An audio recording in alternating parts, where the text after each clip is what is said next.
মাম্পিদের বাড়িতে পৌঁছে দেখি কুচো কাচাদের আগমন অলরেডি হয়ে গেছে। আজকের দিনের জন্য এরা প্রত্যেকেই কিন্তু মাতারানীর এক একজন রূপ। আমার দুই ভাই হাতে হাতে কাজ করছে, এই সেবা টেবা করে যদি একটু আশীর্বাদ প্রাপ্তি হয় তাই আর কি। ঘরে ঢুকে দেখি ভোগ চড়ানো হয়ে গেছে, তার মানে মাতারানীর পুজো অলরেডি ডান। আমার বুনু এমনিতে কিন্তু ভীষণ মা লক্ষ্মী, আজকে মাতারানীর রূপে ও বসেছে একটু পুজো নেবে বলে। প্রত্যেকবারের ন্যায় এবারেও মাম্পি নবরাত্রি করছিল।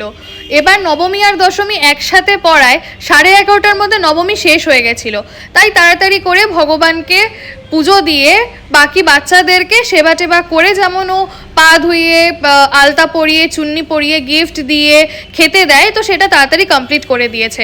প্রত্যেকবারের মতন বাবাকে এবারেও রান্নার দায়িত্বটা দেওয়া হয়েছিল, আর আমার ভাই করছিল সার্ভিসিং। মাম্পি যেহেতু সার্ভিসিংয়ের দিক থেকে একেবারে ঢ্যাঁড়স, ওই জন্য ভাই সামনে বসেই সম্পূর্ণটা কমপ্লিট করেছে। এদিকে ভগবানের মেন প্রসাদ খেয়ে আমি, ভাই আর বুনু আমরা তিনজন বাড়ি ফেরার পথে চলে গেছিলাম একটু পাড়ার মন্দিরে বজরংবলী আর মহাদেবের দর্শন নিতে। নবরাত্রির দশমী আর রামনবমী একই সাথে পড়ে।